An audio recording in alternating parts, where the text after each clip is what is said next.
I don't need general liability insurance when I'm first getting started because it can wait until I am more established. I have more customers. I have some money coming into the business so I can then afford it. It is not that big of a deal. It's only me, and I know that I'm not going to mess anything up.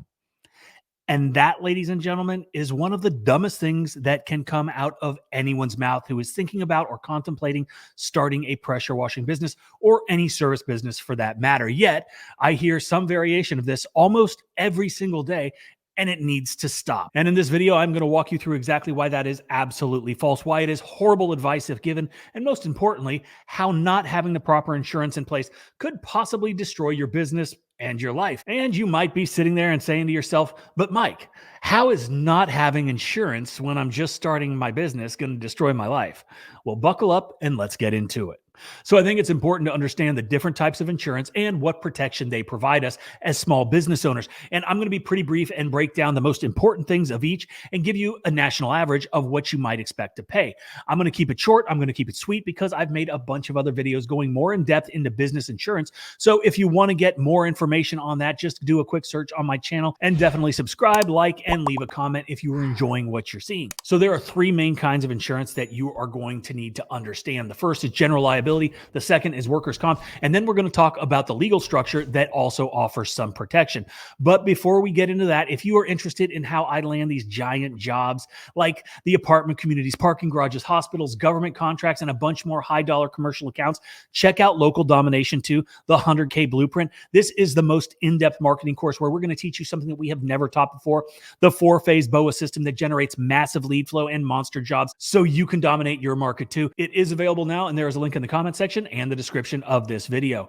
Okay, so first off is general liability insurance. Again, do not start a business without it because general liability insurance is 100% essential for all home service businesses. It's going to provide protection against any kind of financial loss resulting from claims or injuries or damage to others as a result of something that you or someone in your business did. So it's going to cover things like bodily injury, property damage, any kind of legal fees, and of course, medical expenses. So say you're working at a customer's house and they come outside, they're watching you, they're being annoying, whatever the case is, they slip, they fall, they crack their head open. This insurance is going to help cover the cost of medical bills as well as any potential legal claims. Guess what happens if you don't have it? They come after you. And trust me, their lawyer and the judge and the jury, they don't give a damn if you're just getting started and you're brand new and didn't have enough money for insurance. They are going to get their money one way or another. They are going to go after anything and everything that you have now and in the future if need be. So think about that and then ask yourself the question, do you really need insurance? Now, imagine this. Imagine you or one of your employees is on a job at a customer's house, you're washing their house, whatever the case is. While you're out there doing your thing, and yeah, you're good at what you do. I get it. You're careful. You're safe. You do everything you can to limit damage, mitigate issues, all the things that we do just to do these things. And of course, we all think that it could never happen to us. But when you are around the side of the house and you're pulling your hose, it gets caught up on that 24-foot ladder, about 50 pounds worth of aluminum that comes crashing down on the Mercedes that's parked in the driveway. The customer, understandably, is pissed off and demands compensation for the cost of the repairs, as you would as well.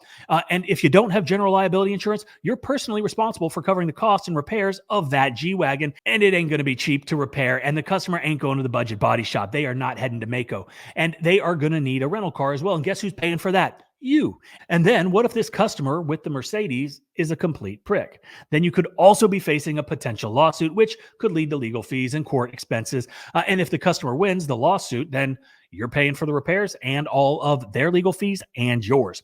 But if you're smart, then you have gone ahead and you have gotten general liability insurance, which covers the costs associated with the damaged vehicle. And if the customer decides to sue you, your insurance is going to cover the legal expenses, including the attorney fees and court costs up to your policy limits. So the cost of general liability insurance for a service business like pressure washing in the United States, it's going to vary based on several things like where you live, the size of your operation, your annual revenue, the coverage limits that you're going to choose. Also, some of the services that you offer can impact these rates. Like they're going to ask you if you're going to be doing roof cleaning, if you're going to be up on ladders. All of these come into play. So listen, this is just a national average, but the annual premium for general liability insurance for small pressure washing businesses can range anywhere between, say, 500 and like 2 grand, sometimes more, sometimes less, but you don't know until you look for it. So check that out and definitely do that. The next type of insurance, the one that we're going to talk about next, is workers' compensation. Now, workers' comp is insurance that covers employees' medical expenses and lost wages if they get hurt on the job or even if they become ill on the job. So obviously you want to protect your employees, and you also need to comply with any kind of state regulations. Also, most all commercial accounts are going to require workers' comp to even step foot on a job site for them, even if the state doesn't require your business to do it. Maybe if you're a solo operator. So if you want the big jobs, you got to get the right coverage. And as far as cost goes, national averages for workers' comp pricing, again, vary depending on the industry, location, number of employees, of course, but can range from a couple $100 to a couple $1,000 per employee annually. So again, it all depends on what you're going to be doing. But if you're going to be doing commercial work, you're going to need workers' comp.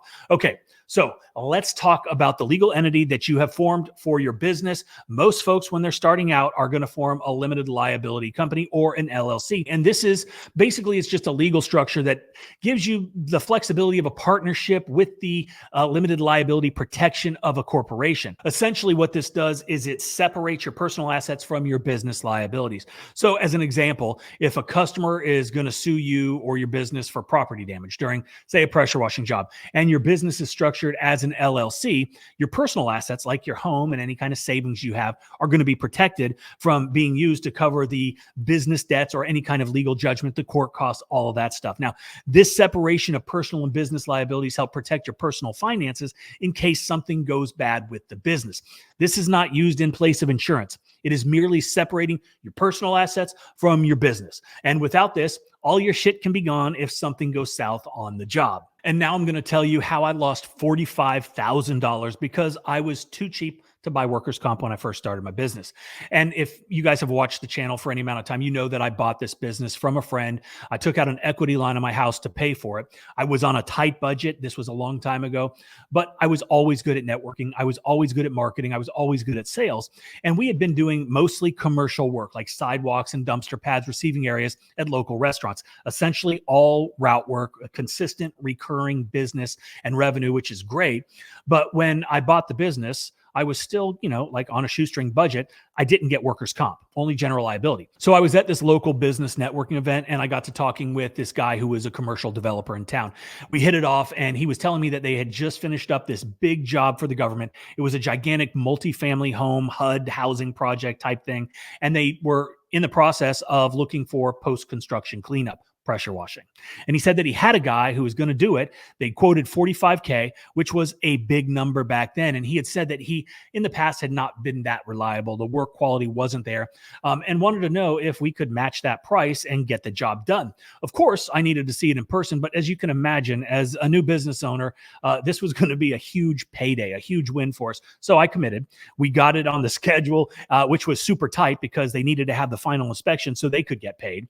Not a problem. We were ready to roll and we were ready to just knock this out of the ballpark.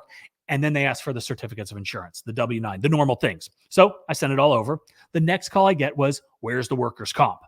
I didn't have it and they needed it. And then I get the call from the guy that I met at the networking event, the guy that is going to be my cash cow.